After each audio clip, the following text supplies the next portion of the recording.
श्रीपद्मनाभ पुरुषोत्तम वासुदेव वैकुण्ठ माधव जनार्दन चक्रपाणे श्रीवत्स चिह्न शरणागत पारिजात श्रीवेङ्कटाचलपते तव सुप्रभातम्।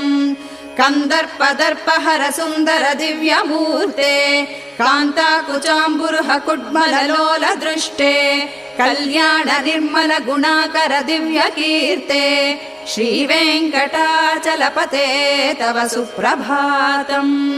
मीनाकृते कमठकोल नृसिंहवर्णिन् स्वामिन् परश्वत तपोधन रामचन्द्र शेषांश राम यदुनन्दन कल्किरूप श्रीवेङ्कटाचलपते तव सुप्रभातम्।